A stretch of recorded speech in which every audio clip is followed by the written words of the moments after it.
네, 시간이 됐으니 제가 간단한 소개로 시작을 하겠습니다. 사실 저희 딥다이브는 보면은 대부분이 저희가 외부로 공개를 안 하는 것 같아요. 그래서 내부 분들만 오셔서 제가 이렇게 긴 소개를 드리지는 않고 김호영 교수님이다, 그리고 화학과에 계신다, 그 정도 소개를 드리고, 사실 저는 제목을 보면서 이제 저희가 따로 앱스트랙트를 받지는 않는 것 같아서 제목을 딱 보면 지난번에도 되게 너무 정말 딥한 깊이가 있는 제목을 주셨고, 오늘도 사실 글로벌 미니멈 그러면은 막 정말 우리가 사이언티스트로서 제일 이 깊이 들어가는 게 사실은 글로벌 옵티멈인 것 같아요. 그래서 어떤 얘기를 하실지 굉장히 궁금합니다.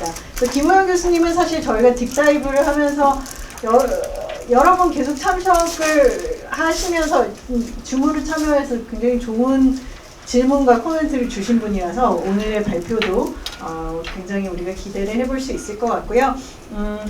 항상 그렇듯이 이제 발제를 해주시고 나면은 사실 디스커션 부분이 되게 재밌어요. 그래서 오늘도 이제 두 분 교수님 디스커션 하시러 오셨고, 그다음에 다른 분들도 계시기 때문에 활발한 디스커션을 할 수 있을 것 같습니다. 그러면 우리가 박수로 김호영 교수님을 받도록 하겠습니다.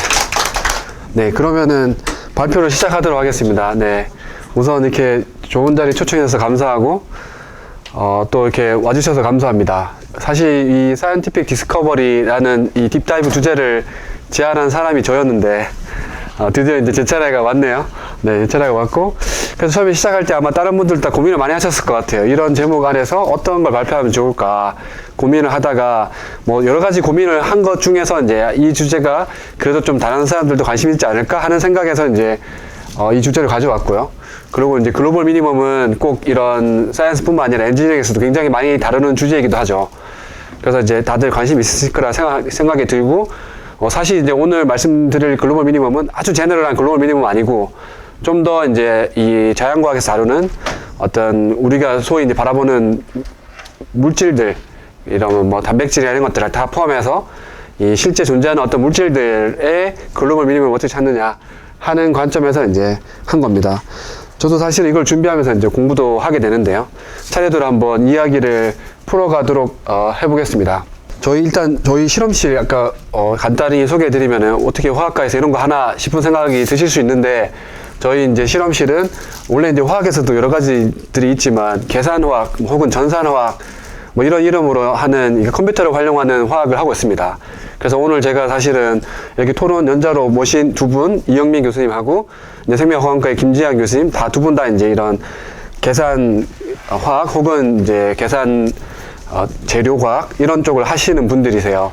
저희 실험실도 이제 컴퓨터를 활용해서 다양한 이런 화학 문제들을 이제 풀게 되고, 그런 것들을 포함하는 게 이제 화학 반응이나 이제 어떤 머티리얼을 설계하는 것들, 그 머티리얼의 대상이 응용 분야로서 이제 들어오게 될 수도 있고, 어떤 머티리얼이 될 수도 있습니다. 이제 이런 일들을 이제 저희 연구실에서 하고 있다 보니까 저절로 이제 AI를 이용해서 어떻게 이런 글로벌 미니멈 스트럭처를 찾는가 하는 연구로 이제 이어지는 겁니다. 오늘 말씀드릴 콘텐츠는 총 한 40분 정도 이제 시간이 주어지는데, 처음에 이제 왜 이 글로벌 미니멈 서치가 중요하냐, 사이언스에서.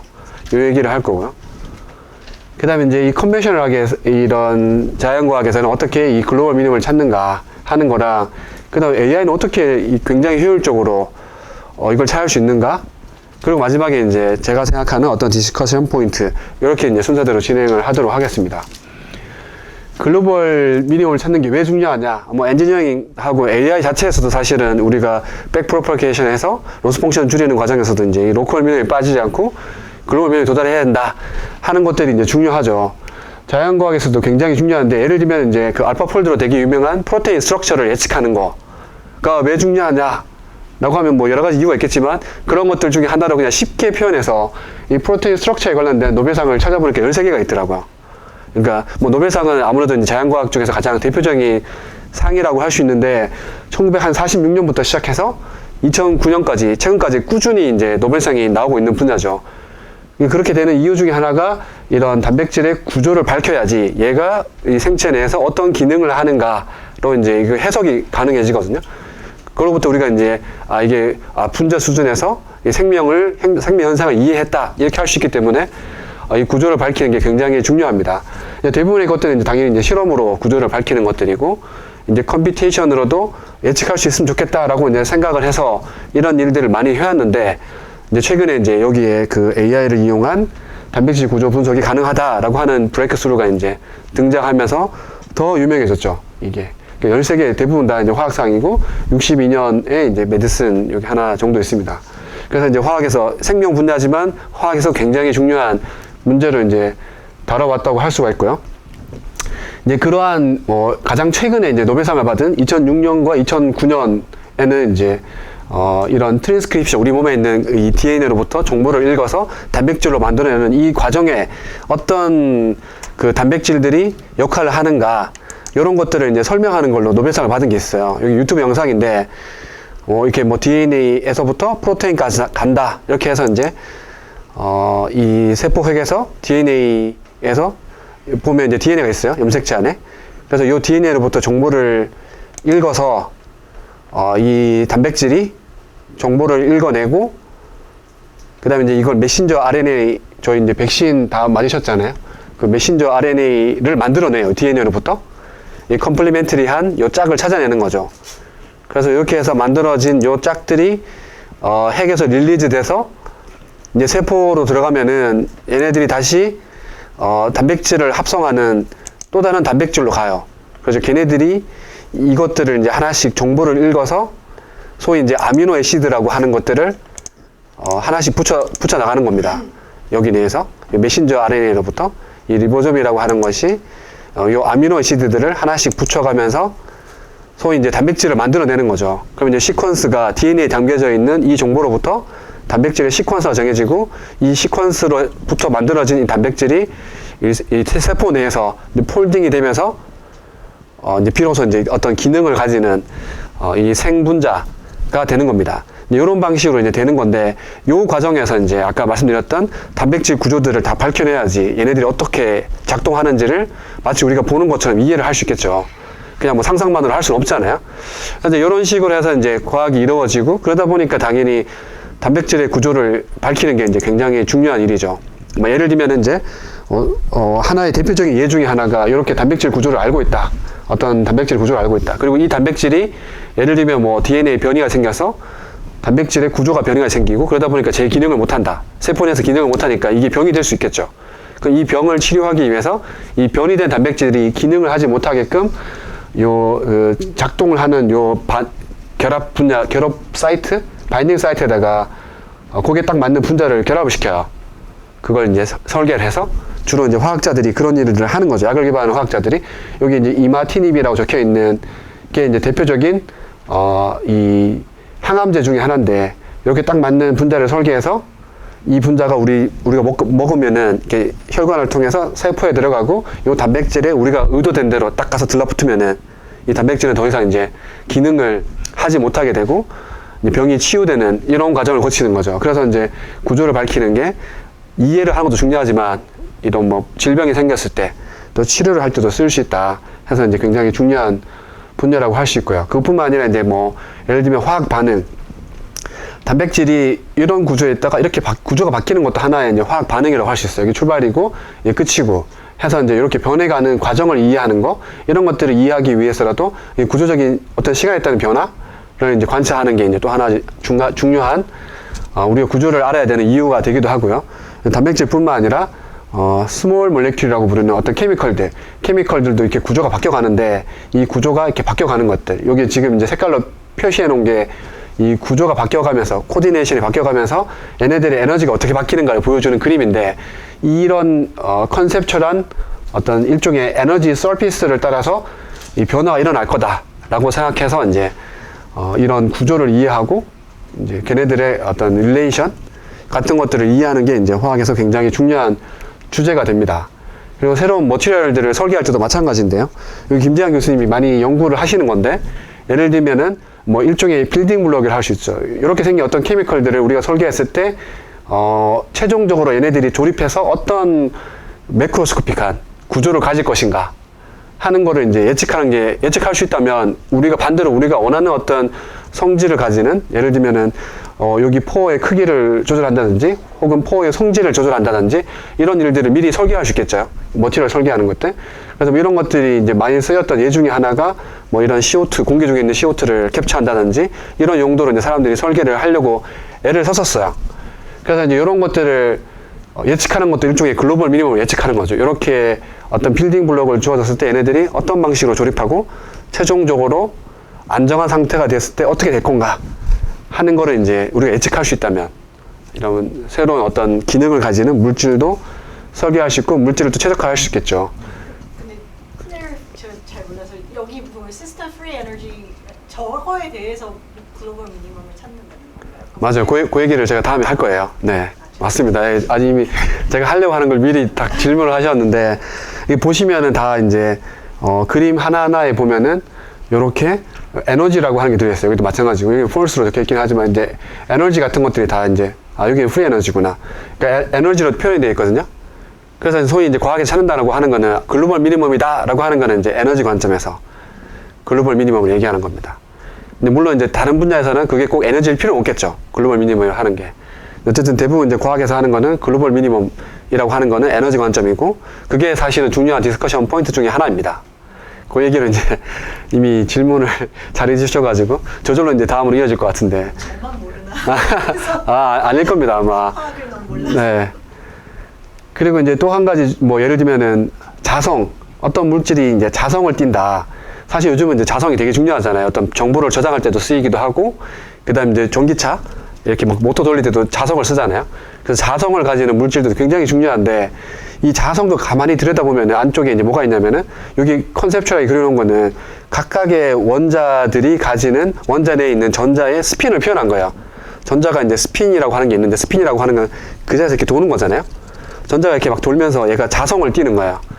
근데 이 자성이 만약에 랜덤하게 뭐 우리 물질 속에 원자는 굉장히 많은데 얘네들이 서로 랜덤하게 배열되어 있다면은 서로 이제 자성에 상쇄돼서 아무런 자성을 띠지 않겠죠. 실제로는 이 전체 머티리얼 안에는 머티리얼 하나하나에는 뭐 한 10에 20승계 이상의 원자들로 구성되어 있을 텐데 걔네들이 이제 다 같이 합쳐져서 자성을 띠는 건데 랜덤하게 섞여 있다면 되지 않겠죠. 근데 예를 들면 얘네들이 어떤 특정한 방향으로 정렬이 되어 있다. 그러면 이제 이 각각의 스핀이 주는 자석의 양은 작지만 얘네들이 다 합쳐져서 한 10에 20승계 이상이 합쳐진다면은 꽤 큰 자성을 띠는 물질이 되는 거죠. 근데 이 자성이라고 하는 것도 말하자면은 그 에너지에서 아까 질문하셨던 그 에너지에 의해서 가장 에너지가 낮은 쪽으로 가려고 해요.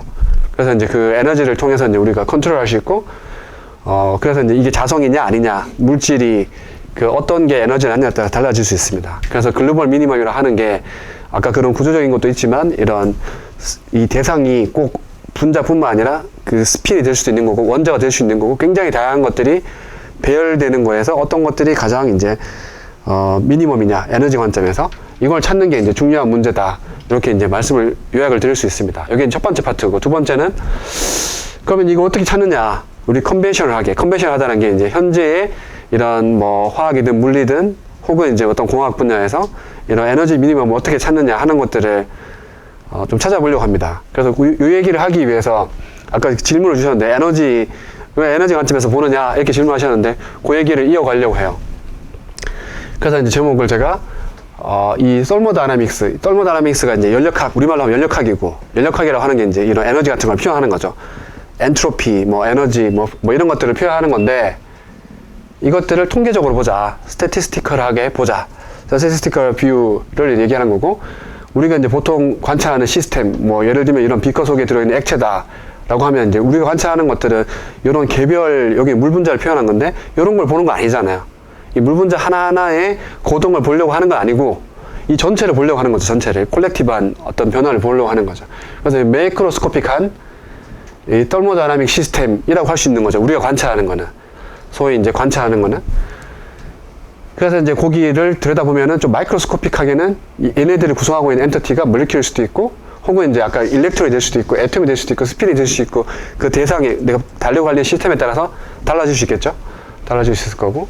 그래서 얘네들의 마이크로스코픽한 엔터티들의 그 모션들이 콜렉티브하게 변할 텐데 그것들의 매크로스코픽한 스테이트를 우리가 이제 털모다이나믹 스테이트라고 불러요.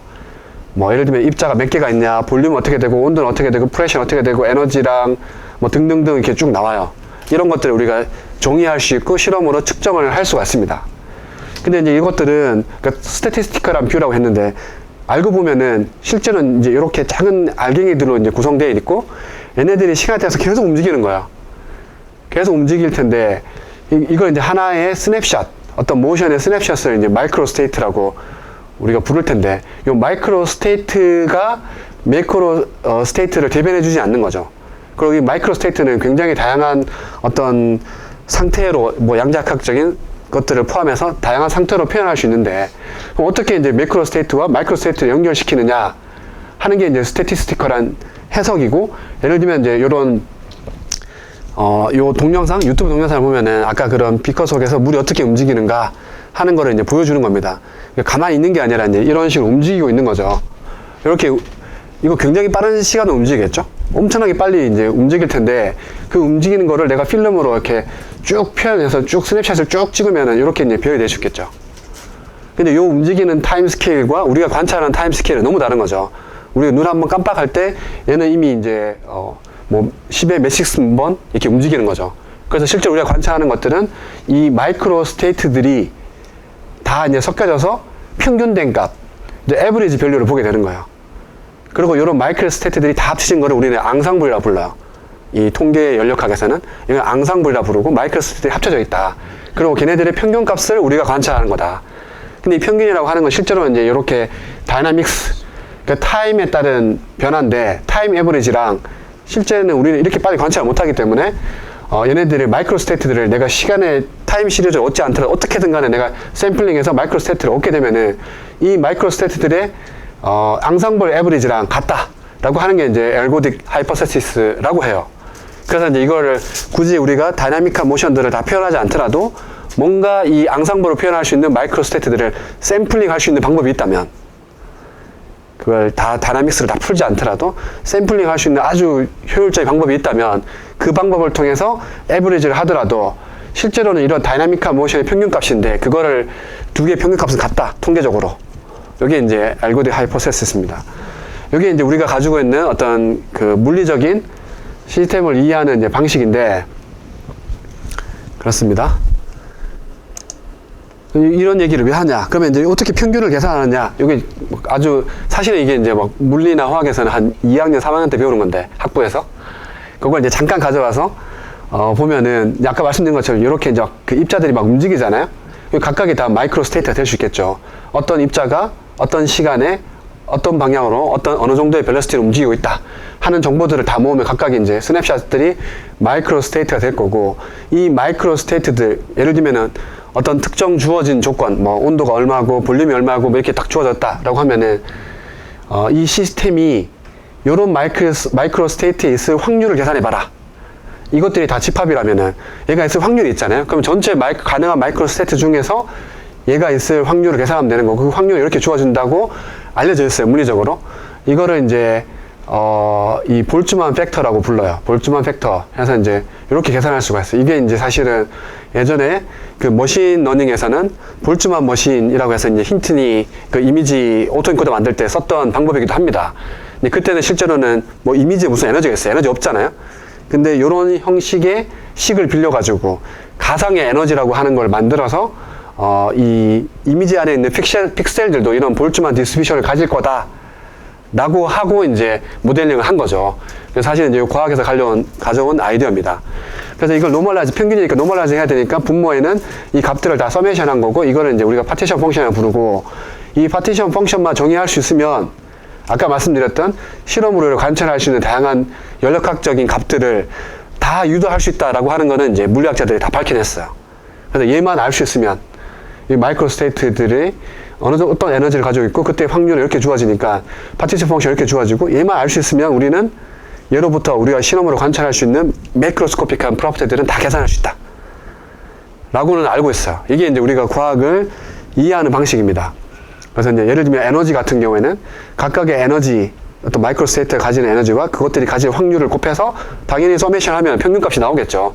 이렇게 이제 간단하게 얻어지는 겁니다. 이렇게 구할 수가 있습니다.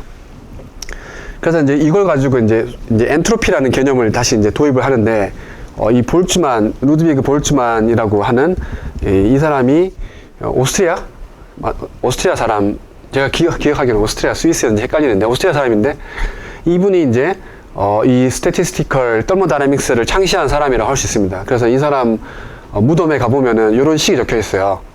엔트로피, 여기 S는 K 로그 W라고 적혀 있는데, 여기 이제, 이 스태티스티컬 더모다이내믹스에서 가장 유명한 방정식이다 라고 하는데, 이 무덤에서 적어놨죠.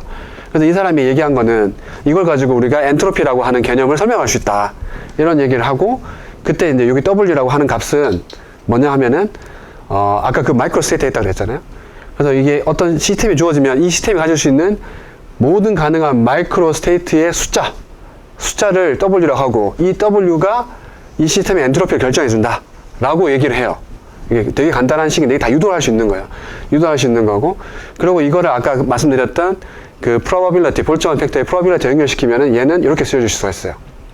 이거는 이제 인포메이션 하시는 분들도 많이 봤죠.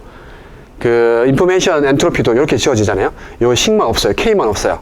K는 이제 요거를 엔트로피라고 하는 물리적인 양으로 변환시켜주는 유니버셜한 컨스턴트이고, 얘만 떼고 나면 사실상 인포메이션 티어리에서 얘기하는 엔트로피와 똑같은 값이에요. 똑같은 값이고, 이렇게 주어져요. 이렇게 주어지고, 요때 이 probability는 아까 말씀드린 것처럼 볼츠만 팩터에서 주어지기도 하고, 혹은 이 전체 이 시스템에 이 A개의 만약에 가능한 어떤 시스템들이 있다면, 앙상블 안에 시스템이 있다면, 그 특정 J라고 하는 에너지를 가지는 어떤 마이크로 스테이트의 개수가 AJ라고 하면은, 그거에 이제 확률로, 이렇게 확률을 적을 수 있고, 아까 그 볼츠만 팩터에서 주어진다고 했죠? 이렇게 쓸 수가 있습니다. 그러면 이제 얘만 계산할 수 있으면 이제 엔트로피라고 하는 어떤 추상적인 개념, 엔트로피는 원래 우리가 무질서도 이렇게 얘기하잖아요? 이거를 이제 설명할 수가 있습니다. 이렇게 정확하게 값으로 우리가 표현할 수 있는 거죠. 여기까지 이제 마이크로 스테이트, 매크로 스테이트 이런 표현을 드렸고, 그리고 이제 우리가 보여지는 어떤 매크로스코픽한 현상들은 이런 마이크로 스테이트들을 우리가 그 디스트리뷰션을 알고 있고, 그걸 샘플링 할 수 있다면 그것들의 평균값으로 매크로스코픽한 값들을 설명할 수 있다. 그 중에 이제 이 마이크로 스테이트가 얼마나 많이 있느냐 하는 정도를 측정하는 게 엔트로피다, 이런 말씀을 드렸어요. 그리고 또 한 가지 이제 또 중요한 게 이게 사실은 이제 시스템이라는 게 변화를 하거든요. 예를 들면은 얼음을 여기 실내에 놔두면 시간이 지나면 물이 되잖아요. 그러니까 얼음이 더 안정한 것 같지만 실제로는 이 현재 상태에서는 물이 더 안정한 거죠. 그래서 안정한 상태로 찾아가요. 그거를 이제 엔트로피의 변화로 설명하는데, 어떤 자발적인 현상이든 간에 이것들은 엔트로피가 커지는 방향으로 간다. 이게 이제 연력학의 2법칙이고, 그래서 만약 이퀴리브리엄에 도달했다라고 하면 엔트로피는 이제 최대화 되는 거죠. 더 이상 증가하지 않으니까 최대화 되는 거죠. 그래서 이 DS 0이 되는 거죠. 그리고 이 DS라고 하는 거는 이렇게 주어지는 거고, 그렇죠? 이렇게 주어지는 거고. 그럼 이 값을 봤을 때, 그럼 언제가 맥시멈이냐, 엔트로피가 더 이상 바뀌지 않는 값이냐 라고 하면은, 사실은 이 PJ에 의해서 결정되는 거고, 이 PJ는 온도에 대한 함수이기도 해요. 여기 들어가는 아까 그 PJ식의 이 베타 값이 이 온도에 대한 역함수거든요. 그래서 온도에 따라 달라져요. 그래서 온도를 알아야 돼요. 그래서 만약에 온도가 엄청나게 커진다, 그러면 이 베타 값이 0으로 가는 거죠.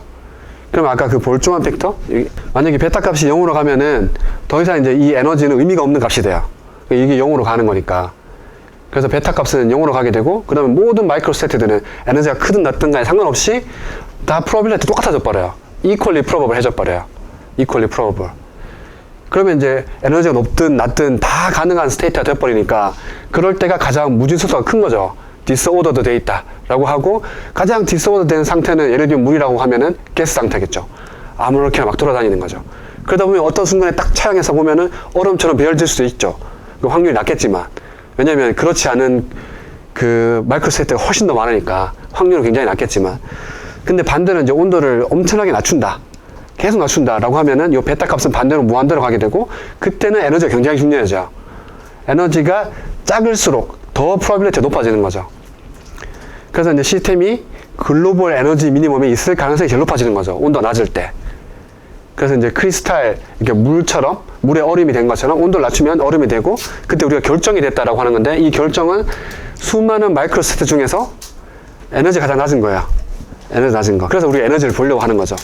에너지를 보려고 하는 이유는 그거예요.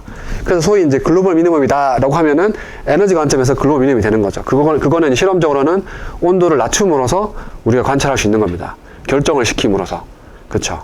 물도 다양한 구조를 가질 수 있지만 온도에 따라서 서로 다른 구조를 가질 수 있지만 에너지 관점에서 가장 낮은 거는 그러니까 엔트로피 관점에서는 그냥 가스화되는 게 제일 좋은데 에너지 관점에서 가장 낮은 거는 온도를 낮췄을 때 그래서 얼음이 됐을 때가 되겠죠. 그래서 이제 에너지를 보려고 하는 겁니다. 에너지를 보려고 하는 거고 그래서 예를 들면은 이제 이 단백질이라고 하는 것도 실제로 우리 몸속은 온도가 충분히 낮으냐라고 하면 실제로는 낮지 않아요. 우리 몸속에 있는 단백질들은 글로벌 미니멈이 있지 않습니다. 이렇게 막 움직여요. 이게 그런 예들을 보여주는 건데 이렇게 움직여요. 우리 몸속에서 단백질이 막 움직여요. 가만히 있지 않는 거죠. 근데 어떤 단백질은 상대적으로 더 리지드하고 어떤 단백질은 덜 리지드하죠. 그래서 이제 이 알파 폴드가 예측한 거는 그 중에서 리지드한 것들, 결정이 잘 만들어진 것들이고 실제로는 우리 몸속에서 폴딩이 되지 않는 단백질도 있습니다. 단백질에 따라서 그 온도가 충분히 높아서 얘네들이 계속 움직이는 거죠. 그래서 그런 건 예측할 수가 없는 거죠. 그래서 알파 폴드가 모든 단백질의 구조를 예측할 수 있다라고 하는 거는 팩트 체크해보면 false입니다. 이건 이제 false죠. 예. 결정이 되는 것들. 그래서 이제 충분히 낮은 온도에서는 단백질의 구조는 이제 에너지적으로 가장 안정한 상태로 가게 되고 그거를 우리가 이제 결정화시킨다고 하는 거죠. 그렇게 되는 겁니다. 그래서 이제 요 얘기를 하기 위해서 제가 이제 한 거고 왜 우리가 에너지에 초점을 맞추냐 하는 것도 이제 이렇게 얘기한 거고 그럼 컨벤셔널하게 어떻게 에너지가 낮은 글로벌 미니멈을 찾느냐 이 글로벌 미니멈 찾기가 되게 힘들어요. 이게 예를 들면 이제 아까 그 에너지 관점에서 그래프로 1차원적으로 그래프 그리면 이렇게 생긴 거죠. 에너지가 높은 것도 있고 낮은 것도 있고 높은 것도 있고 낮은 것도 있고 돼 있는 거죠. 예를 들면 여기서 얘가 제일 낮다. 얘를 찾으면 되는데 얘가 어떻게 생긴지 몰라요. 그럼 내가 랜덤하게 시작하면은 랜덤하게 야, 이렇게 생기지 않았을까라고 생각하면은 뭐 예를 들면 여기 있을 수 있는 거죠. 그럼 여기서 우리가 이제 미니마이제이션 한다. 에너지 관점에서 미니마이제이션 한다. 그레디언트를 구하고 그 그레디언트 업데이트 해가면서 이제 줄여나간다. 라고 하면은 여기에 도달할 가능성이 높은 거죠. 이렇게 올라가지 않을 테니까. 그러면 소위 이제 로컬 미니멈이 빠지는 거죠. 그렇죠. 그래서 그냥 단순히 뭐 그레디언트 디센트니 뭐 이런 것들을 써서는 얻을 수가 없는 거예요. 아마 이거는 이제 아마 딥러닝에서 그 로스 펑션 줄이는 것도 똑같은 문제가 있는 거죠. 단순히 그레디언트를 구해서 업데이트 하는 것만으로는 글로벌 미니멈에 도달하기 힘들다. 왜냐하면은 그 사이에 이게 막 글로벌 미니멈이 하나밖에 없다라고 하면 그게 쉬운데, 그러니까 미니멈이 하나밖에 없다 하면 쉬운데, 그래서 우리가 컨벡스냐 아니냐 뭐 이런 것들을 계속 보려고 하는 이유가 그건데, 실제의 이런 자연 시스템은 엄청나게 많은 로컬 미니멈들이 있습니다. 그래서 내가 찾은 게 글로벌 미니멈인지 알 수가 없는 거죠. 질문 하나 드릴게요. 사실 딥러닝 같은 데에서는, 그러니까 most 엔지니어링에서는 사실 네. 로컬 미니멈도 네. 어느 정도 펑션을 하잖아요. 네네. 맞습니다. 네. 근데 자연에서는 안 그런가요? 자연에서 하죠. 아, 그래요? 네. 이게 왜냐하면은, 그러니까 우리가 보려고 하는 온도에 따라 달라요. 우리는 진짜 가장 낮은 절대 온도에서 보려고 한다. 라고 하면 가장 낮은 에너지가 제일 중요하죠. 근데 대부분의 우리가 관찰하는 시스템들, 우리 룸 템퍼러처 하게 되는 거고, 그러면 글로벌 미니멈 뿐만 아니라, 그보다 조금 더 에너지 높은 것들도 다 액세서블 하거든요. 그래서 작동을 해요. 작동하는데, 만약에 우리가 글로벌 미니멈을 찾는다! 라고 하면 이제 이건 어려운 문제 된다. 그런 얘기고, 네, 그런 얘기입니다. 그래서 단백질 구조, 우리가 얼려놓은 단백질 구조도, 정말 글로벌 미니멈이냐? 라고 하면 아닐 수도 있어요. 이게 빨리 얼리느냐, 천천히 얼리느냐, 이런 것 따라 다르긴 해요. 예를 들면 단백질이 이렇게 막 움직이고 있는데, 하필이면 얘가 여기 있을 때 얼렸다. 근데 빨리 얼렸다 그러면 여기 갈 가능성이 높은 거죠. 근데 천천히 얼리면 얘가 이렇게 어떻게든 찾아가는 거죠, 이제. 그래서 상황에 따라 달라요. 단백질뿐만 아니라 다른 머티리얼도 마찬가지고. 그래서 물도 결정 구조가 엄청 많아요. 24가지인가? 그러니까 제가 알고 있는 것만. 결정 구조가 한 가지가 아니에요. 굉장히 다양합니다. 내가 어떻게 얼리냐에 따라서 달라져요. 로컬 미니멈에 빠지는 거죠.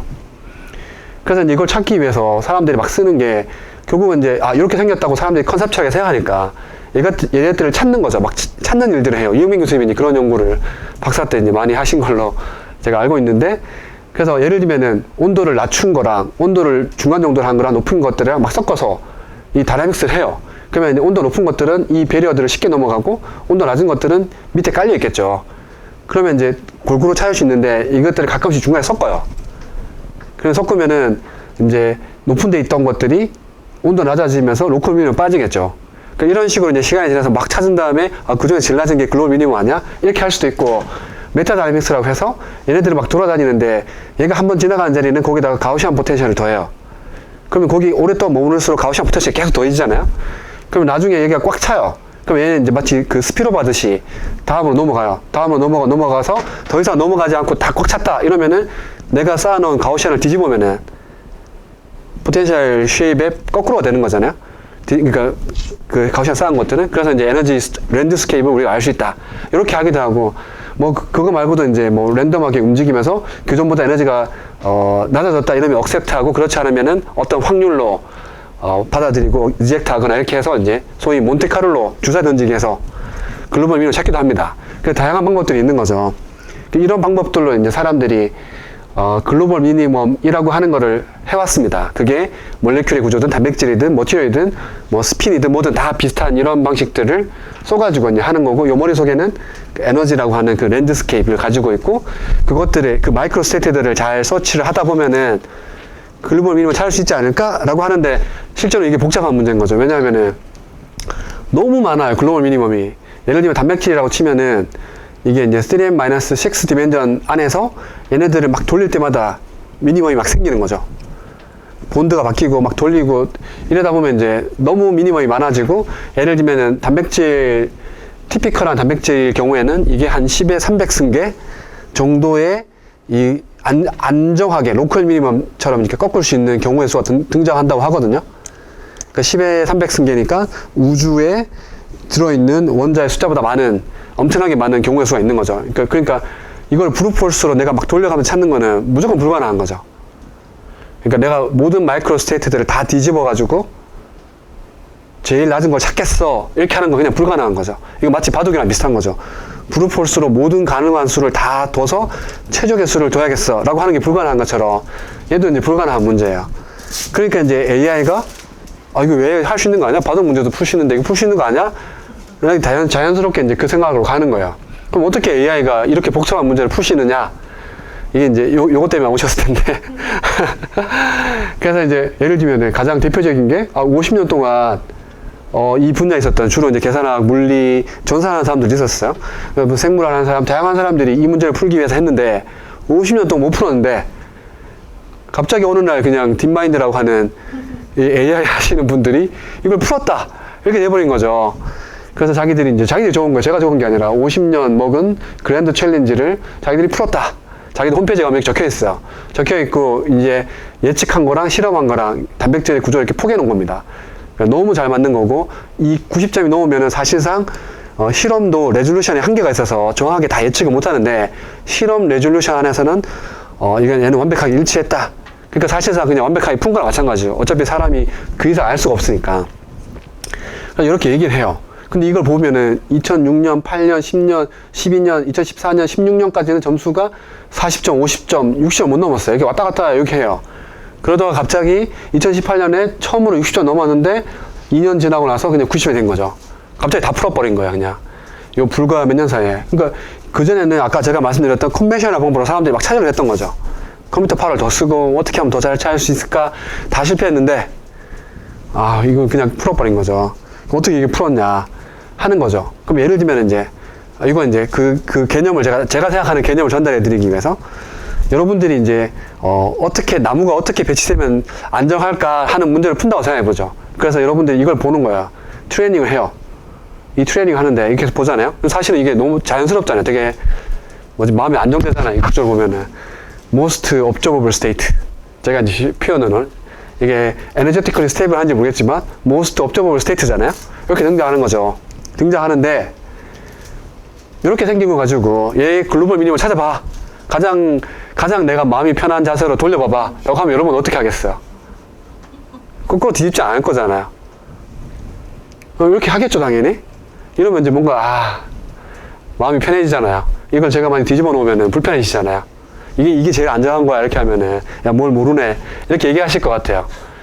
그러니까 이게 AI가 이렇게 하는 거 아니냐? 이게 생각이 드는 건데, 이제 most observable state를 보고 나서 이제 이 테스트 하면 이제 거기에 맞춰서 하려고 하는 거죠. 그러면 단백질, 이게 가장 단백질이 안정한 거야. 에너지 모르겠어요. 근데 이게 most observable한 state야. 이렇게 단백질 구조를 주는 거예요, 이렇게. 원래는 얘네들이 쭉 시퀀스로 있는 거를 접히는 걸 푸는 건데, 이렇게 시퀀스를 줬을 때, 각각에 대해서 이게 제일 안정한 거야, 이제 여러분들한테 보여주는 거야. 그런 다음에, 이렇게 준 걸 가지고 안정한 걸 만들어 봐 라고 하면 여러분들은 어떻게든 얘랑 비슷하게 하려고 막 꼬우겠죠, 이렇게. 막 돌려요. 어떻게든 꼬으려고 하게, 최대한 얘랑 비슷하게 생기게 꼬으려고 하겠죠.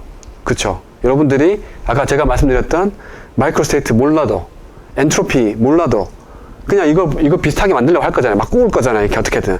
가장 비슷하게 하려고. 그쵸? 그래서 AI는 이렇게 하는 거 아닌가? 그 얘기를 이제 제가 말씀드리려고 하는 거고, 이걸 조금 더 이제 풀어서 보면, 알파폴드 2에서 보면은, 실제로 이 작업을 그냥 내가 사람이 구우면 틀리겠죠? 실험 구조랑 맞을 수가 없어요. 맞을 수가 없는데, 그럼 어떻게 알파폴드 잘 맞추느냐? 보면 제가 생각했을 때는 이 두 가지 키워드가 저는 중요하다고 생각해요. 하나는 이제 패터나이제이션을 굉장히 잘한다.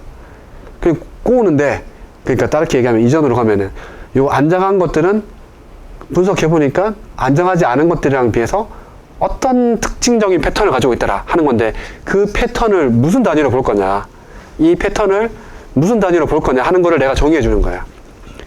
이걸 그냥 그림으로 생각해서 픽셀 단위로 볼 수도 있고, 아, 그림은 3차원 구조를 표현하기 좋지 않지, 그림보다는 좀 더 이런 걸 봐야 돼 등등 다양하게 표현할 수 있잖아요.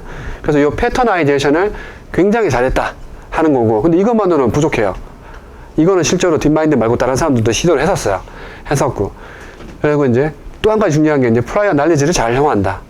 이 두 가지가 핵심이 아닐까라고 생각을 합니다. 생각하는 거고, 여기 각각이 뭐냐? 패터나이제이션이라고 하면은, 이 단백질 구조를 보면은 우리가 경험적으로 알고 있는 거는 세컨더리 스트럭처라고 해서, 얘네들이 이제 헬릭스 구조를 이렇게 막 아까 꼬여 있는 거, 얘네들이 이렇게 막 각도를 돌리면 이렇게 꼬여요. 이렇게 헬릭스 구조를 가지고 있고, 그 다음 이제 베타 시트라고 해서 이렇게 면으로 표현된 것들, 이런 것들이 이제 시트로 표현된 것들이라고 하는데, 얘네들이 가지고 있어요. 그리고 이제 얘네들이 다시 묶여가지고 터셔리 스트럭처라고 해서, 이제 우리가 관찰하는 요렇게 헬릭스와 시트 구조들이 합쳐져서 전체 3차원 구조를 만들어내거든요. 이렇게 구조화 되어 있다는 걸 알고 있고, 이걸 조금 더 원자 수준에서 보면은 얘네들의 각 애톰들, 세 개의 애톰 사이의 관계들로 이제 표현할 수 있고, 얘네들을 일종의 패턴 레코그니션 할 수 있게끔 패터나이제이션을 잘한 거죠. 제가 이걸 자세히 설명드리려고 하는 거 아니고, 이 단위를 잘 나눈 거죠. 내가 패턴화 시키기 위한, 가장 안정한 구조에서는 이런 패턴이 제일 중요해 라고 하는 패턴을 컴퓨터가 잘 인식하게끔 했다 하는 게 중요했던 거고, 그게 이제 중요했던 거고, 그 다음 두 번째 중요했던 게, 이런 건데, 이게 사람의 단백질들을 보면은, 이게 유전적인 관점에서 보면은, 동물에서 관찰되는 단백질이랑 굉장히 유사한 게 많아요. 이것들을 관찰해 보면은, 예를 들면은 사람에는, 없지만, 예를 들면 뭐 피쉬에 있는 똑같은 기능을 하는 단백질이 시퀀스는 약간 다르지만 거의 비슷한데, 얘네들이 구조를 알고 있다 라고 하면은, 그 구조를 보니까, 예를 들면 특정 아미노애시드는 안정한 구조일 때, 이 정도의 서로 가까이 붙어 있더라. 이런 정보를 알고 있다면, 이거 굉장히 유용하잖아요? 근데 이제 여기 딥마인드 한 거는 이 정보를 직접 활용한 게 아니고, 이 정보들을 활용해서 트레이닝을 했어요. 그래서 트랜스포머를 활용해서 여기 이 시퀀스에 맞춰가지고 이제 얘네들 이보포머라고 부르는데, 이거를 이제 예측하는 거예요. 내가 이런 정보가 없는 것들도 시퀀스만 주어지면 얘랑 서로 같이 있을 것 같아 라고 하는 거를 예측하게끔 만든 거예요. 별도의 트레이닝을 시킨 거죠. 그 정보를 활용해서 하다 보니까 에너지 관점에서 보면은 굉장히 이런 복잡한 에너지 서페이스를 다 찾는 게 아니라 찾아야 되는 영역을 확 좁혀버린 거죠. 이미 이 멀리 있는 두 개 갖다 붙여버렸으니까. 얘네들 가까이 있을 것 같아. 여기 딱 좁혀버렸으니까. 그래서 이제 서치 스페이스를 굉장히 줄였다 하는 게 이제 또 다른 알파폴드의 핵심이 아니었나. 그래서 그거 두 개를 잘 활용한 거고, 이것뿐만 아니라 이것도 할 수 있어요. 이거는 이제 좀 더 최근에 이제 2023년 ICLR에 나온 논문인데, 단백질 구조가 주어졌을 때 이런 케미컬, 아까 제가 드럭을 예로 들었잖아요. 얘네들이 단백질에 붙을 수 있는 사이트가 굉장히 많은데 어디에 같이 붙을 거냐, 이것도 일종의 글로벌 미니멈을 찾는 겁니다.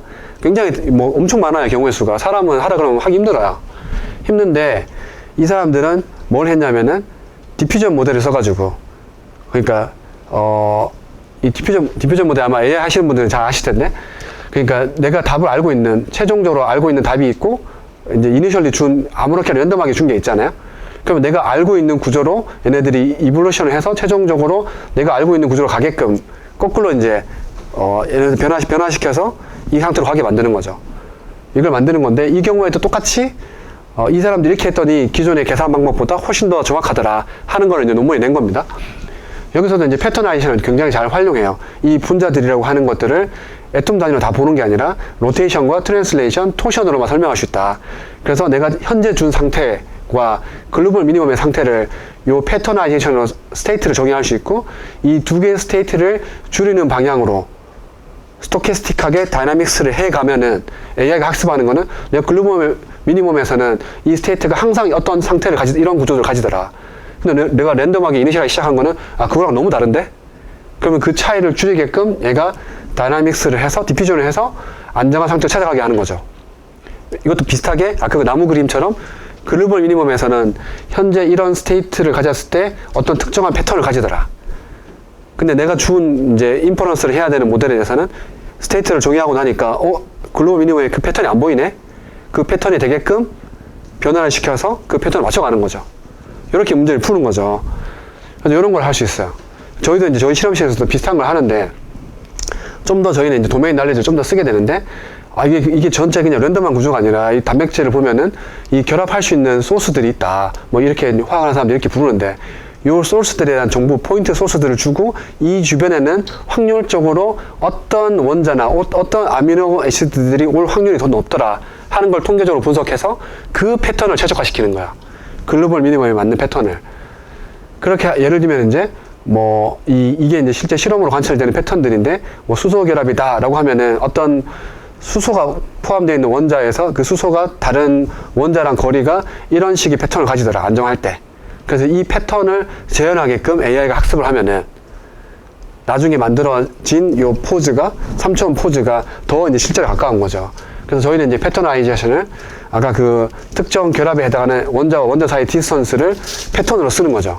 그래서 각각을 어떻게 패턴화하냐에 따라서 스테이트에 대한 정의가 다르고 글로벌 미니멈의 스테이트와 현재 상태가 다르다면은 그걸 같게 만들어주는 거죠. 그때 이제 프라이어 날레지를 잘 쓰다 보면은 경우의 수가 좁혀지는 거고.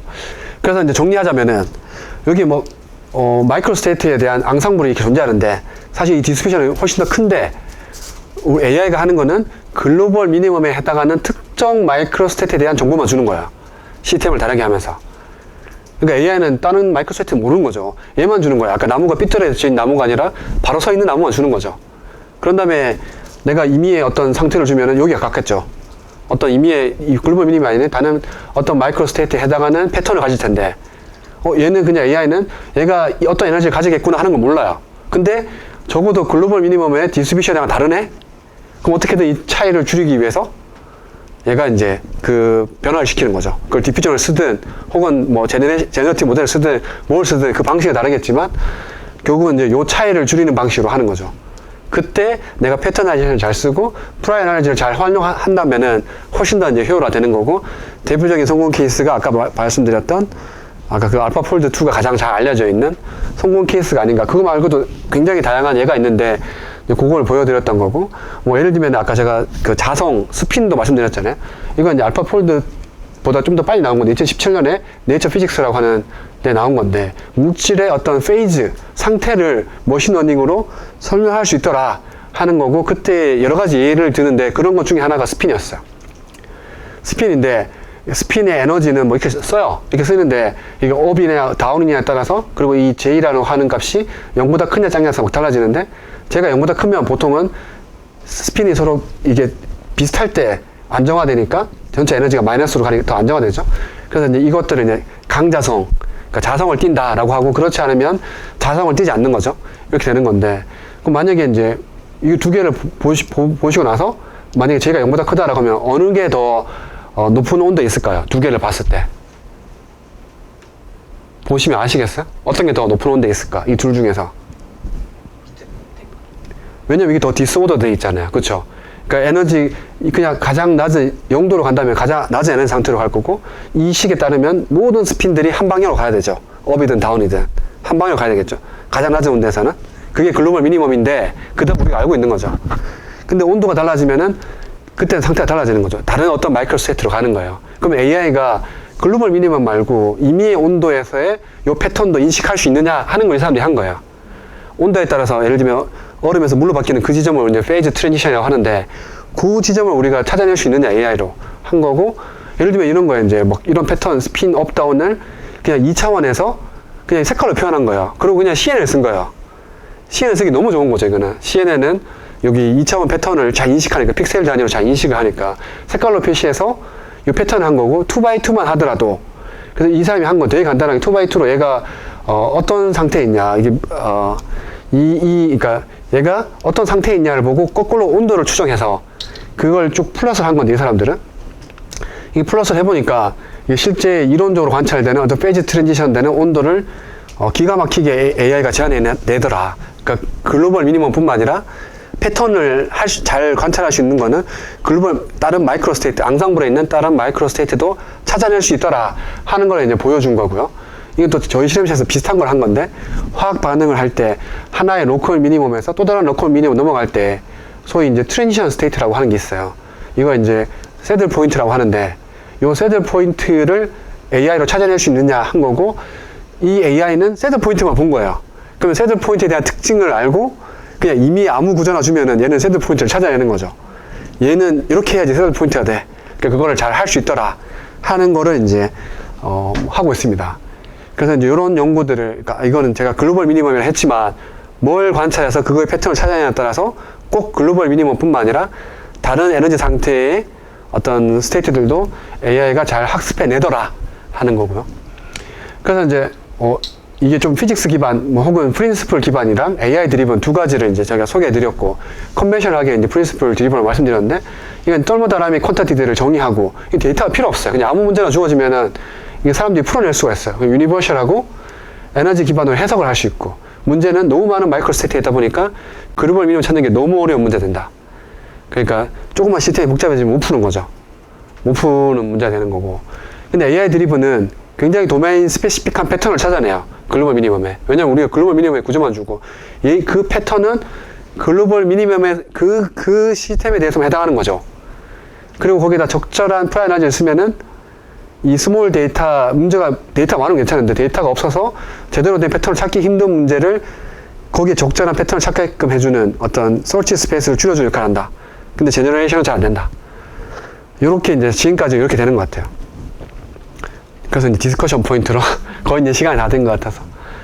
첫 번째 이제 제가 생각했을 때 이거 저도 고민을 많이 했는데 이게 하이포테시스 포뮬레이션이 되는가 라고 하는 건데 하이포테시스 포뮬레이션을 시스템 2처럼 생각할 수 있느냐 하는 건데 이 시스템 1, 2라고 하는 개념은 어떤 분들은 아실 거고 어떤 분들은 모르실 수 있어요. 여기 이제 이 시스템 1, 2라고 하는 거는 이 다니엘 커너먼이라고 하는 이 심리학자죠. 심리학자인데 노벨 경제학상을 받은 심리학자인데 이 사람이 이제 이 사람의 생각하는 걸 관찰해 보니까 그 생각을 굉장히 빨리 할 수 있는 fast thinking의 시스템, 그걸 시스템 1이라 부르고 천천히 생각할 수 있는 slow thinking 시스템 2가 있더라. 이런 얘기하고 시스템 1은 굉장히 인투이티브한 것들. 여기 호랑이네? 이런 것들 있잖아요. 우리 생각하지 않잖아요. 근데 굉장히 철학적인 사고를 해야 되는 것들, 연역적인 사고를 하거나 어려운 미분방정식 푼다. 이런 것들은 다 이제 시스템 2에 의존하는 거죠. 그래서 이제 이 트래디셔널한 사이언스는 사람이 어떤 우리가 알고 있는 어떤 널리지를 이용해서 새로운 걸 관찰할 때 하이포테시스를 포뮬레이션 해요. 그런 다음에 이걸 증명하기 위해서 실험을 하는 거죠.